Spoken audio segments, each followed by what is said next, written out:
Well, welcome to Chris Bascombe and Simon Hughes. Chris Bascombe from the Telegraph, Simon from the Athletic, Robbie Fowler. We've got a Man City player in with the big game at the weekend. And this is episode 2 of the This is Melwood podcast. And we'll start with the big game, obviously, at the weekend. And I'll start with you, Chris. Not just the game at the weekend, but this rivalry that's obviously come about in these last 3 or 4 years with Liverpool, Manchester City and Pep Guardiola and Jurgen Klopp. Definitely. I think there's proper edge to this game, isn't it? I mean, the last few, it's been a bit of a hostility as well, I think. I mean, I've heard a few things that there's a lot of respect, obviously, between the players and the managers and all that, but I think there's a real edge between the clubs because obviously they've been the team in the way of each other's success, really. I mean, Chelsea have obviously come with the Champions League, but it matters this game because you feel that whoever gets the upper hand, it's going to be significant in the title race. Do you think this early in the season, though, it'll be significant? I think it is because obviously, having played Chelsea at home and now City at home, you can't be dropping those points could matter at the end of the season, and I think it's a statement as well, isn't it? I mean, it was early in the season, I think, when Liverpool beat City at home in that when they won the title, didn't they? And you kind of built the momentum, didn't it? It put a gap between Liverpool and City. I think this is a huge game for Liverpool, I really do, in terms of getting the 3 points. Now, I'm not saying Liverpool can't win the league if they don't win, but if City were to win and go above Liverpool, having played away at Anfield, away at Chelsea, away at Spurs, and we've had 2 home games against 2 of our rivals and not one. And you've got to go away to 4 or 5, 6 really tough away games yet to come. I always count obviously Everton as one of those as well for Liverpool. And that's why I think it is a really big game for Liverpool. Do you think it's slightly different? Yeah, no, I do think it's a big game, and I understand totally what you're saying. But I think Liverpool must win games all the time to sort of get to where they are. And what you just said there about statements, I mean, I think is critical really. I don't think if you lose the game, Liverpool, and I'm not sitting here thinking that they will lose the game because I think Liverpool are brilliant at the minute, as good as any Liverpool side I've seen. But I just think it's very, very early, and it's when you see maybe, I know we were probably said from Christmas when you have them runs where you get all them points, and Liverpool have got the capabilities of putting on great runs and winning a large amount of games. But as much as they want to win this game, I don't think there'll be a big crisis saying, we're not going to win the league because we've lost it. I think back to that game which Chris mentioned 2 seasons ago when it was November, wasn't it, the first week of November, and they'd had a iffy performance against Man United a week or 2 before, and there was still that question mark, can they overhaul City? And I think back to that gave the crowd so much momentum at that time, and I sort of feel like it's going to be the same if they do win this game. Bearing in mind they haven't beaten City, Chelsea or United at home last season, I just think it'll give the crowd so much belief again, because there are still some question marks about Liverpool. Can they get back to that point? And having drawn with Chelsea when they had the advantage of potentially beating them with the extra man, if they don't beat City, it'll just be like, the question started. Look at Chelsea. I mean, before the game last week, everyone just thought who's going to stop Chelsea, and then suddenly they've lost 2 in a row. And I don't know whether it would have had the impact on me against Juve. It's a tough game, but suddenly they have another dodgy result. People will be starting to ask questions of Tuchel, which is nonsense. But I mean, that's how these seasons evolve, doesn't it? Even early on. The thing with City, you're talking about the rivalry with the managers and the players. How high up does this go? It feels like it to me. Is it just about the football? Is there more than that? No, I think City clearly targeted United and Liverpool because they wanted to break into that kind of global fan base. And in what way targeted? Well, in that when they take over the club, they want to be as popular globally as Liverpool and United. Is that ever possible? I think they need to be doing what they're doing for 25 years, personally. I mean, and I think they need the Champions League. I mean, that first generation of players, the great Company and Silva, they didn't get the Champions. I think that's massive. Chelsea did. Chelsea got that with Drogba. So what I'm saying is, though, do you actually think then that Chelsea are competing with Liverpool and Manchester United in terms of a global brand and supporters all over the world? We get access to the, if you like, what is it the fans are reading. Now, I know for a fact City, it winds them up. If City win the title, it's a one-day story. If Liverpool win the title, there's documentaries, there's books, and that's just market forces because Liverpool have built up, and it'd be the same for United if they win it again. City haven't been able to penetrate down. It does their head in. It does. You can see what they like, but it does their head in. And I think they've been proactively trying things to try and change that, but they're only going to do it with the Champions League. I think what you just said there about the obviously like 20, 25 years of success. I think when you think of Liverpool, when you go abroad, and we've all been abroad and we've seen Liverpool, they have a sense of loyalty to fans. So okay, take away the Premier League just don't on that we've won, but before that, you still went over to all the Asian countries and America, and Liverpool's fan base was unbelievable, and that was because the loyalty that the families had brought into it from generations passed by. So that's what City, I know, be it now Chelsea, I've got like a load of fans. City have got a load of fans all over the world. But it still needs to be maintained so that they can find that love for the club. Whereas the Liverpool have had that loyalty for years and years.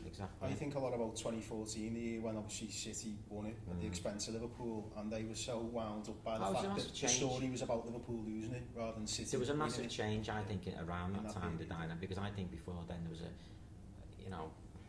I think from City's perspective, you can understand that they think there's an established order. I think, it's hard to talk about being the underdog when you're owned by a country, personally. But that's how they present themselves a lot. They're like the bit, persecuting complex, haven't they? They have, I mean, I'm not talking about necessarily the players or the manager or what. I'm talking about they've got a massive PR operation behind them, And Liverpool don't really go on the attack against other clubs in terms of, because Liverpool's PR is the team at the moment in Klopp, and it should be like that for City. I mean, I think when they got Guardiola, they probably thought it would elevate them because people follow Guardiola as well as City. And just going back to obviously what Simon was saying before about Liverpool dropping points against the so-called big teams last year, will the fact is that the fans back in the crowd at the weekend have a different effect on the performance? Last year, we obviously all the fans were away. Has to, yeah. I mean, I think we've seen already this season the effect that it's had on the team. There was certain moments even in the Burnley game when Burnley were having they played well at Anfield, I thought, but the crowd excited to be back. Stayed with the team and ended up getting quite a comprehensive victory. Same with Palace, and I think the Man City. Liverpool fans, as much as Liverpool fans will say, well, there's no historical sort of rivalry with City. They're still desperate to beat them and sort of remind them of who's in charge, I think. So I think last season, that game against City, I always thought as soon as there's no crowds, I thought it's going to benefit City for the style of football that they play, where it's all quite sort of measured and sort of, I don't want to say one pace, that's unfair, but sort of obviously they keep the ball. It's like more technical game. Yeah, it's more technical game, whereas Liverpool, the crowd... More emotional. It relies on that energy, that uncertainty of putting pressure on players. This season's been brilliant. I mean, I have to admit, I hated last season.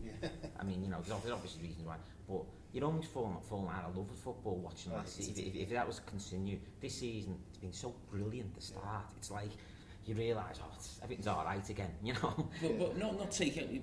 We can probably use this argument a lot this season, maybe in terms of Everton as well. Didn't have a great record at Anfield. City notoriously haven't had a great record at Anfield. So we can try. We take them last season out. We take them last season out with the fans. I like that. I like that idea, except when we go to Man United, because then it's like, oh well, we haven't won at Old Trafford for years either, had we? And then battered them there, but. I do think that you could have a bit of fun, and so Everton still haven't won in front of a crowd at Anfield since Kevin Campbell. I'm sure you'll get that into a Telegraph. I don't know whether that'll be worth doing that. What do we think about the game at the weekend? And I think Trent being out is a massive loss. I think it is a huge loss. I know that the result midweek, we'll get to that, was brilliant, and Milner's been brilliant at right back in the couple of games that he's played there. But I don't know what you felt, but I feel there's been a big contrast this season between Liverpool's right side, which I think's been electric, compared to the left side. I actually thought Robertson was brilliant in Porto, but maybe not quite being himself this season, or maybe towards the end of last season, and you think how well sort of Salah's playing and Trent on that side, and how creative they've been. Do you think that'll be a problem for them at the weekend? Can I play devil's advocate? You're saying there, obviously, Carragher, about Trent. Some of the games that we've witnessed so far this year, when Trent goes forward, a lot of the opposition team try to amalgamate that area where Trent leaves. So is that like, I'm not saying it's a problem area, but is that a problem area per se with the opposition? They think, well, Trent's run up pitch, he's going to create a load of space behind, and a few teams have done that already. Yeah, well, I think I analysed the Brighton goals on Monday Night Football, and I think this thing of like, he targeted Trent at the back post. I think it was a little bit unfair. I think it was just circumstances. One come from a long throw. They just had a lot of people up and they stayed up. So I don't think it was necessarily that. And to be honest, I played full-back. And I'm better than the than Trent is. He's obviously better than me in a lot of other ways as a full-back. But I'd struggle with 2-3 players with me at the back post. So I wouldn't really necessarily look at him. In terms of his actual defender, we always know he's not going to be the greatest defender. He's like, I've said before, like Kevin De Bruyne at full-back or a midfield player at full-back. But I think don't think we should forget he's part of a defensive setup when Van Dijk's there and the keeper there. That's always only conceding him 25 goals a season in the Premier League. But he's our most creative player by a mile in the team. So we don't have that type of player in midfield. He's in that position for us, and it's just what he brings. And he's not just the most creative player in our team. He's been the most creative player in the league this season before he got injured. So I just think if you're Man City, that's a huge sort of tool that we're losing in terms of creativity. Because let's not forget how good we think City are with the ball. They're amazing defensively. The performance defensively at Chelsea was out of this world last week. Do you think the conversation about Trent's a bit unbalanced sometimes, because Liverpool use him in an attacking sense because he's isolated? You know, nobody can get near him really. But when he's isolated in an attacking sense, that means he's also isolated in a defensive sense, because he doesn't get the support in terms of, that's not a criticism of Salah, but Liverpool's not set up for the attacking players in front of him to help him defensively, which means that he's often stood alone. Well, Liverpool play with 3 strikers really. It's not like the old-fashioned, you know, Ray Houghton had come back and help Steve Nicola, or John Barnes had helped the fullback. In terms of a foot, you know, that wide play is not that far from you. When your fullback's in a defensive position for Liverpool and sort of your back four, there could be 30-40 yards between Trent and Mo Salah, because Liverpool's front 3 play so narrow, and it is almost like 3 strikers, and that's why the midfield's job really is possibly to help the fullbacks defensively at times. But that's what I'm saying with obviously with Trent, and look, no one's having a go at him by any means, because he is probably one of the best players in the world in that position at the minute. But when he goes forward, okay, it does maybe leave a little bit of a gap, and there can be a little bit of isolation. But if Milner comes in, are we a little bit more stable there then? And are we sort of harder to break down, if you like? Will Milner still bomb forward as much as Trent? Well, to be fair, you'd possibly say no, but then I want to watch him against Crystal Palace. He was putting great crosses in that first half. And we talk about Trent bombing on. Trent this season actually has always been a bit slightly different. He's almost been a midfield player. Maybe that was to do with Harvey Elliott playing. He's come off the team. But hasn't been as conventional as bombing down the wing as such. It's actually been in those inside right positions, feeding little passes. You think of the assist he got against Burnley, the chance he created for Mane against, I'm not sure, maybe it was the Burnley game in the second half, or maybe it was the Chelsea game, I can't remember, but he's had a slightly different role, but it will be more conventional, what you'd expect from a normal right back, because as I said, Trent isn't a normal right back.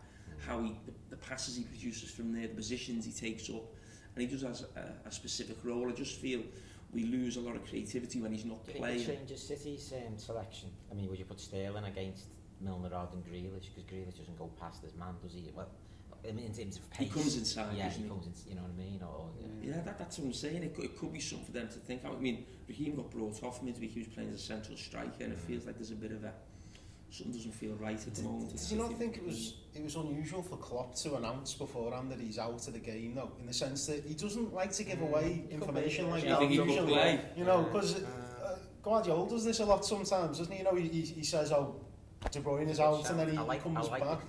Yeah, well, I'm not saying it's not necessarily true, but I just think really unusual to sort of. What do you think then, Si? Well, I don't know. I just think he's announcing. I'm just sort of having watched and listened to Klopp for he didn't exactly. He didn't say he was out. He said it looks unlikely, didn't he? I think what he's done is made it harder, as you were coming on to there.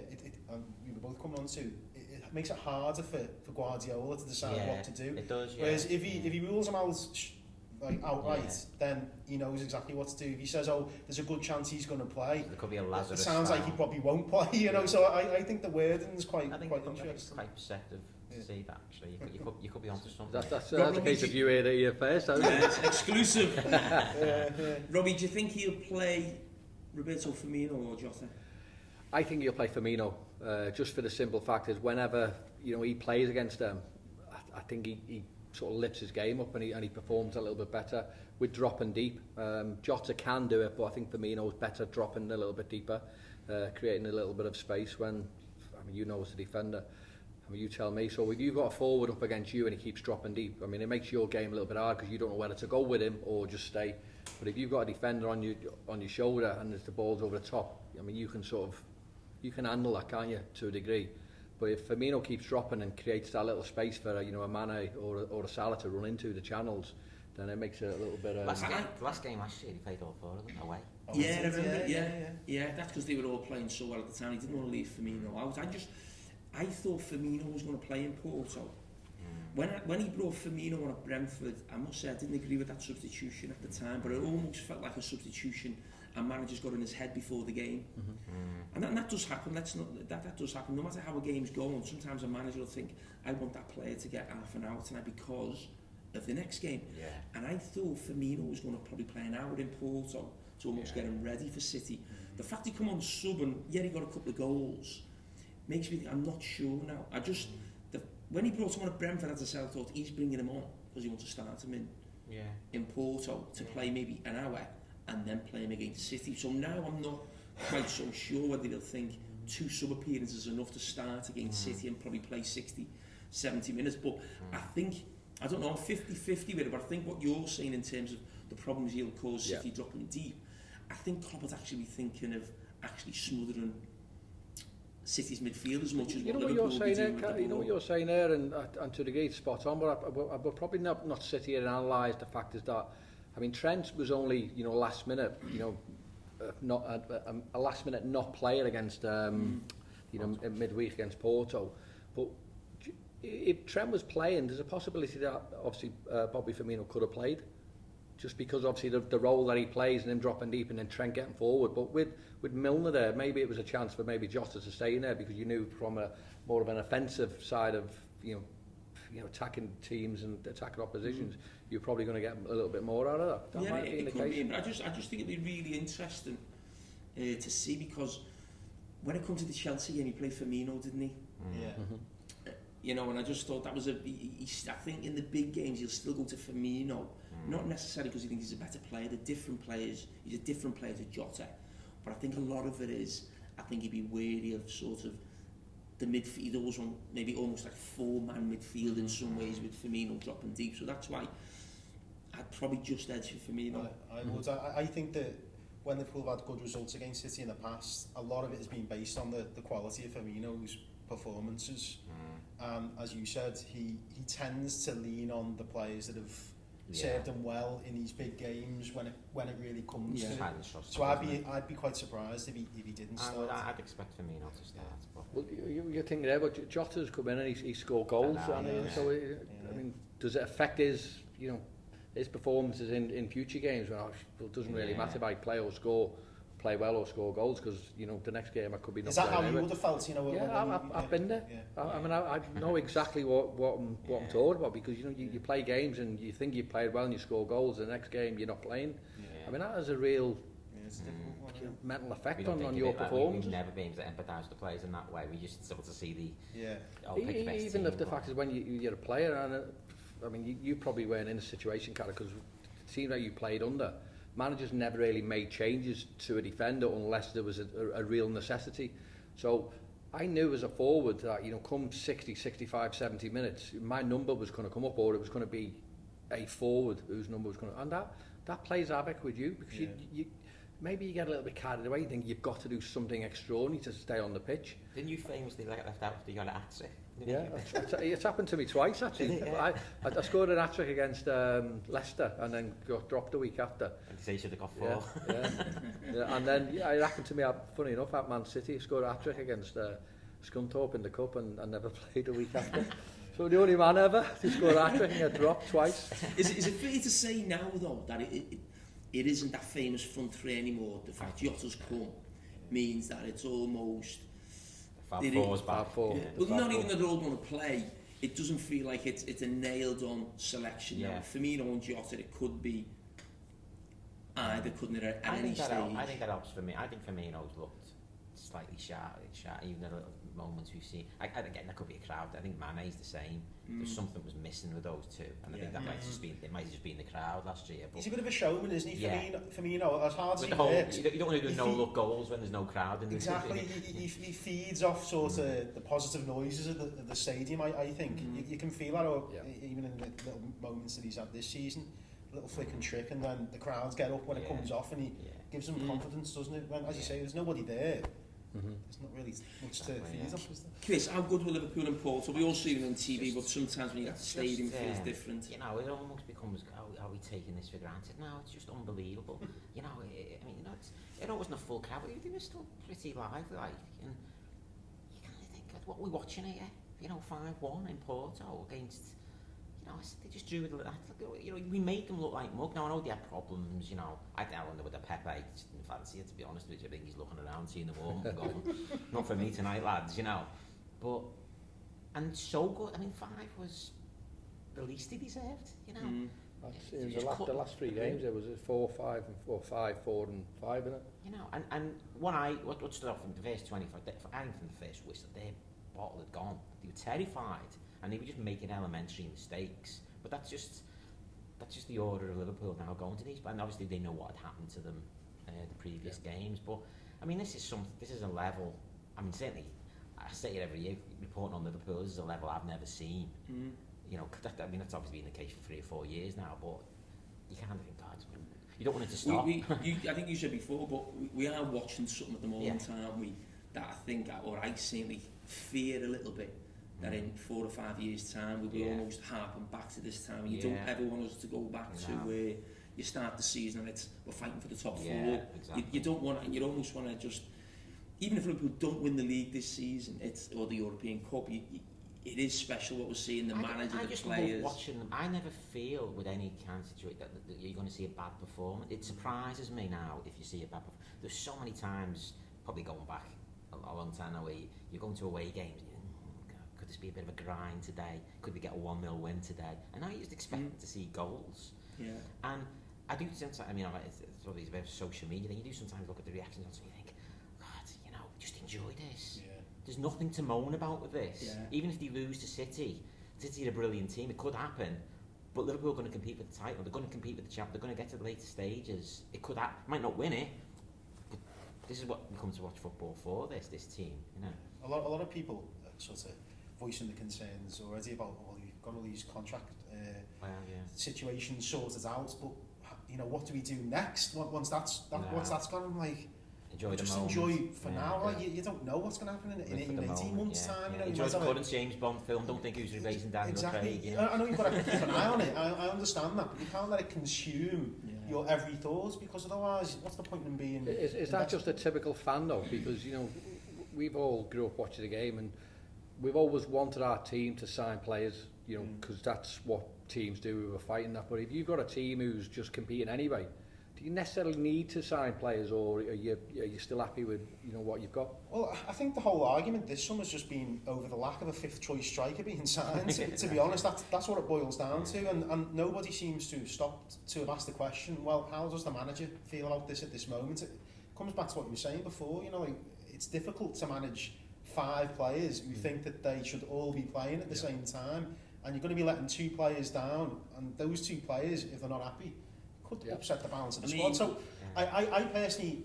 I can understand the concerns, but I just don't think it should necessarily cloud your every being. In the way I think there's a generational, I mean, I might be completely wrong on this, but I think there's possibly people who kind of, we'd missed the glory years, kind of, and so it's just so desperate, and now it's gone, we're appreciating it for what it is. And you might have the older ones who enjoyed the glory years and think it should have always been like this, and we've got to keep it going forever. And then you've got the younger ones who've never known it to be anything else other than what it is, who don't realise, you know, we had to come a long way to get to this point, you know, and it could easily, I appreciate it could go back again, but I'm enjoying the moment, really, reporting on it more than anything else. I think you've just got to always trust in the manager, I feel, and this talk of, you know, everyone, because Wijnaldum went, we need a midfielder, we have to get a midfielder, and we'll get to Curtis Jones now, and the manager was like, look how many midfielders I've got, you know, how would you keep them happy? He's got about, if everyone's fit now, I know there's a lot of our midfielders do have injury problems, and there's a few out at the moment, and obviously you can't foresee what happened to Harvey Elliott, but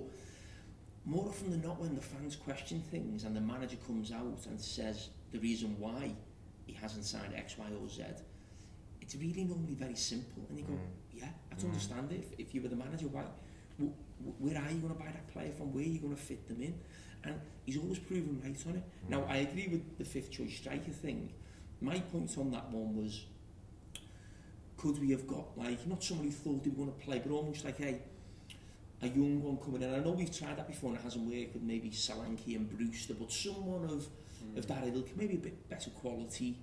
It was almost slight like upgrade on an Origi, for example. Yeah, the way I look at, say, maybe, you know, when Canate's come in, right away now you look at it and you think, he's probably almost for next season. He's not going to, you know, it's Mata, probably Gomez might get the head, but you think in 12 months' time, maybe a striker of that ilk where you're thinking he could take someone's place next season. That's the only quibble I'd have. But going back to the midfield, when you've got a player, Curtis Jones, and you've just said before about you scoring hat-tricks and then going on the bench, I can't remember with a team winning 5-1 and two attacking players getting 2 goals, and then a midfielder who didn't score in the game getting man of the match. Yeah. But that shows how well he played. He was deservedly man of the match. And have Liverpool got something there that is not really appreciated by our own supporters in some ways? He's somebody who in your time we would have probably built him up far more than, and it might actually help Curtis, that, I think, because, you know, he has been a little bit under the radar. We haven't been told of his life story yet. It's in the post, isn't it? Let's be honest. We're going to get asked to do, you know, speak to his old teachers and old coaches soon, if me email or whatever, he asked me to do it, you know. But there's something about him, and I think he's shown it in glimpses, hasn't he? He hasn't had, I think Klopp spoke of that, he hasn't had the consistency. He's done a really, it was a game against Spurs last year now, but then he didn't quite, he then played that pass against West Brom, didn't he, which inexperience and the mistake for the goal, wasn't it? There were just little things you could pick on it, but then you forget he was 18, 19 and he's only just turned 20. Seems to be I disagree with the fact that I think people think he's underappreciated. Okay. I think we know he's a good player. Maybe out beyond our but I think we've seen him what grow. I mean by that is the fact that when Wijnaldum goes, it doesn't feel like the fan base are going, we've got this great young midfielder coming through, we don't need to sign. But that's what you were saying before, though, when people think that you to be challenging for, you know, Champions Leagues, for Premier Leagues, you think if 8 player goals, you want someone who's really established coming in. I think that's just the nature of a football fan. You want someone to come in and be that player straight away. But as with Curtis, he's come in, and as much as you might say he's maybe lacked a little bit of consistency at times, we all know he's a great player. And the fact is that he's probably had a little bit of luck. And, you know, forgive me for saying this, because of Harvey's injury, because he's all of a sudden he's come in. You know, if Harvey's not injured, then, you know, Curtis maybe is taking a backward step again. You're right, because I think there was one or two rumours about, I think Villa may have tried to come in for him, and you know, he didn't start the season in the team, and then if Harvey hadn't got injured, would he been in play last night? Well, one of the reasons why I think people haven't spoken about him as much, I think it's because, well, goals and assists. I know he scored a couple of goals, but I think obviously the last couple of games he's been a bit more speculative in his attacking play, you know, in terms of having a shot when maybe 12 months ago he wouldn't have had that shot. And I think growing up through the academy, from what I've seen, he used to do quite a lot of that, and I think it was almost viewed as he's got to rein that in a little bit and try and like sort of do the sensible thing a little bit, you know, to sort of prove that he's got that maturity. And it seems to me now he's being encouraged a little bit more. I remember in the US tour in Boston, he got into some great positions in that game, and he was like passing it instead of shooting. I was like, why don't you shoot? It was almost like it was in his head, I've got to sort of do the sensible team thing. Whereas when you start scoring goals and assists, suddenly everybody will be like, well, I think that's a really big thing for him. Did he score at Sheffield United last year? Yes. It rings a bit, I think he's now. I don't think Klopp will ever have a midfield player the way this Liverpool team's set up, who's going to be like a Steven Gerrard, Frank Lampard, 20 goals a season, you know. And I keep thinking, oh God, I'd love us to have another player on the pitch who could get us a goal. But I do think we should be looking for one of our midfield three to be getting as close as they possibly can to 10, 7, 8. Because it just, that's me one worry with Liverpool. Even though we score lots of goals, and you were saying the numbers before, and maybe I've got this stat wrong, and maybe they are spread around the team a bit more than I feel, but say for instance when I watch United play, we're not a patch on us as a team, but you always feel there's about 5 or 6 players on that pitch you think could score a goal at any minute for United. That's the feeling I get. And with Liverpool, I always feel it's like Van Dijk's back now, so you think, oh, set piece, could get something there, but it always feels like a lot of pressure's on Mane and Salah really to get the goals. Jota when he's playing, and I just think if Curtis could be the guy in the midfield who can get that goal, and I actually think even though he never established himself, Oxlade-Chamberlain had that about himself for his first 12, 18 months where you thought he could get on the edge of the box even, and it won't. And I just think if Curtis could be that player who could give us that would almost cement his position in the team. I'm not talking about, still doing the mature thing, but when you're in range, if you actually got the ability to hit one from outside the box or get into the box. With Elliott as well, wasn't it? He was a more advanced midfielder because you knew he's got it in him, and it's a shame for him because I'm sure he would have created and scored goals this season. But, So you said Porto 5-1. Yeah. So as I said, we've got our former Man City player here as well. Yeah. Can you fill us in on what is Man City as a club compared to Liverpool? I know it's chalk and cheese in terms of where City are now. Yeah. But what was it like then playing for City? I mean, you've got to remember when I played for City, they weren't the City they are now. I mean, they are after that global dominance now. Years ago, it was a case of, look, let's try and establish ourselves in the Premier League. They were a far cry from that. They obviously had, a few years of yo-yoing up and down the leagues, came up, and I mean, I look at City now and you think, well, I mean, I know that the fans get a lot of stick, but when I was there, the fans were good. Okay, you talk about modern football and the price, and people can't afford the games all the time, but the fans were good, to be fair. They got right behind her. I'd seen them years before when they were obviously in the lower leagues. The fans used to travel and they'd make their voices heard and get right behind the team. So I always knew they were sort of that club, but now they're obviously just a different breed. I mean, what I'm just saying there in terms of they were a team who were just trying to compete. I mean, we played against teams like Man United, for example, and we were happy we scored a goal. You know what I mean? And, made them sort of work hard for a win.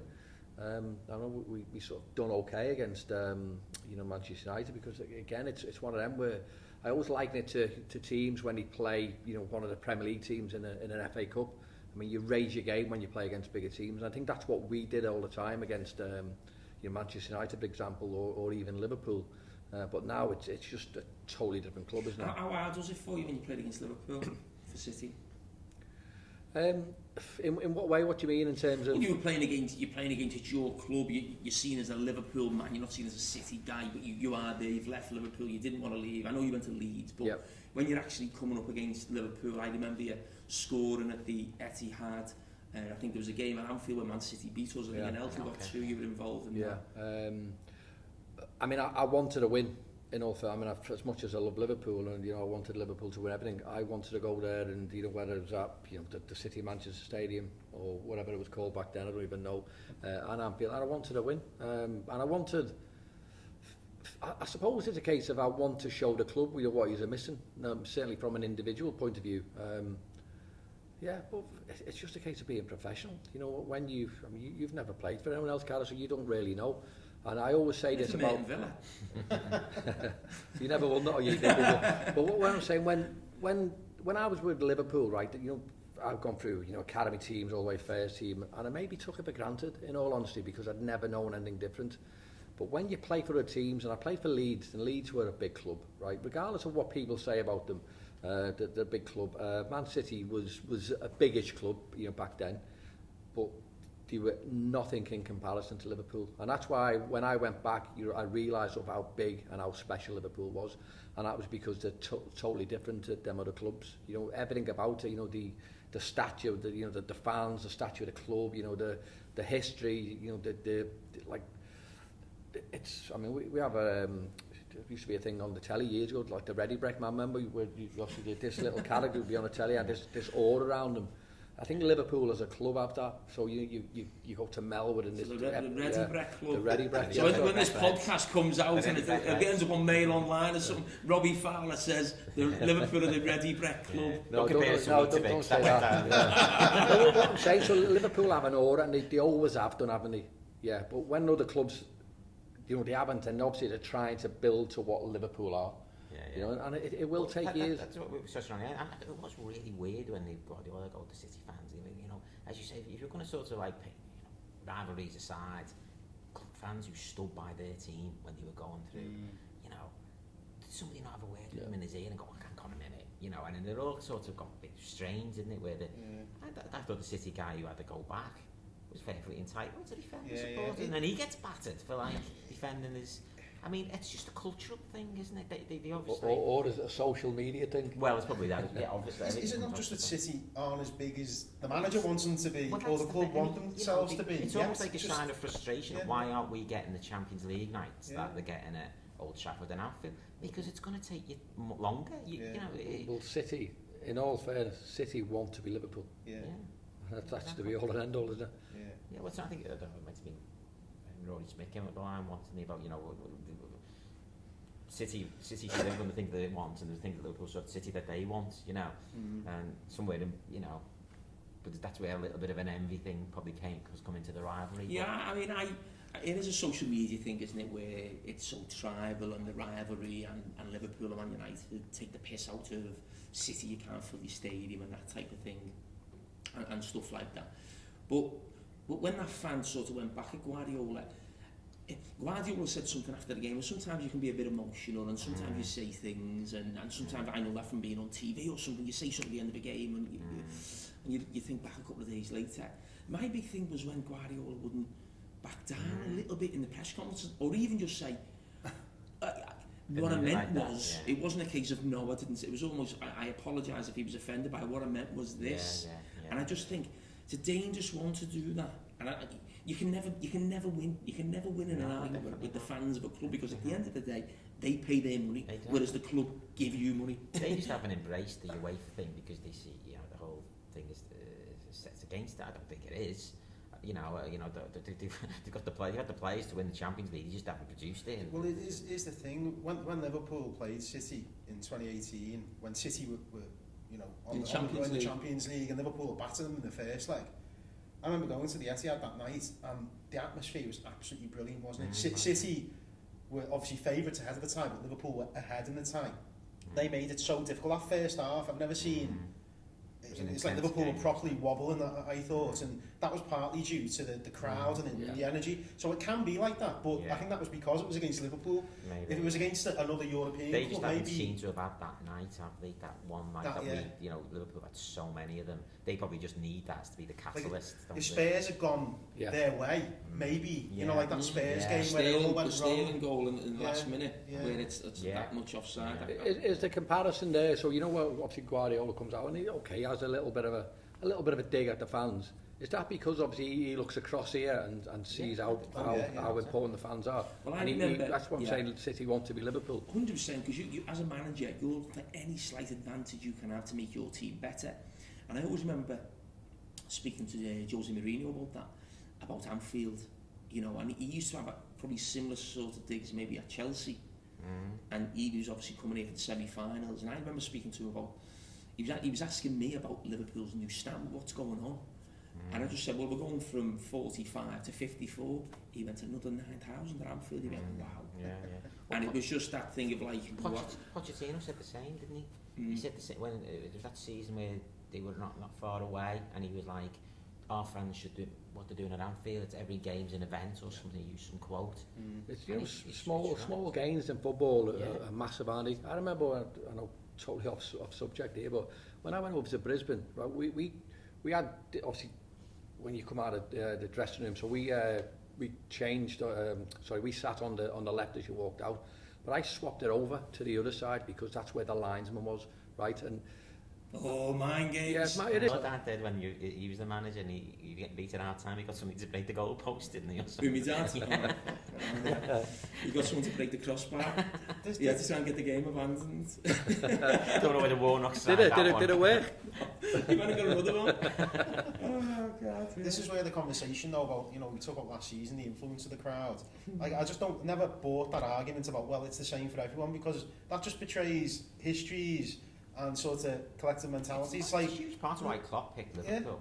Yeah, Liverpool fans, I would say, by and large, I know there are times when it's not easy to play at Anfield, but are optimists. They think that things are going to turn for them. Yeah. Whereas I would say City, despite even you know the position they're in at the moment, they still sort of think it's going to go wrong. And it goes back to what I was saying with that Spurs game. Everything went wrong at the moment when they just thought, we're there now. Yeah. And I think all these things combined to create, it's probably a lot easier for City to play in front of an empty crowd last season because they don't rely on it as much, and you know, they by and large do have better individual play. I'm not saying the collectives. It's not as integral to their identity as a club, is it? I mean, you know, you think of Liverpool, you think of the Kop, don't you? You don't. There's not many stadiums around the world that you just refer to the end as the, you know. No.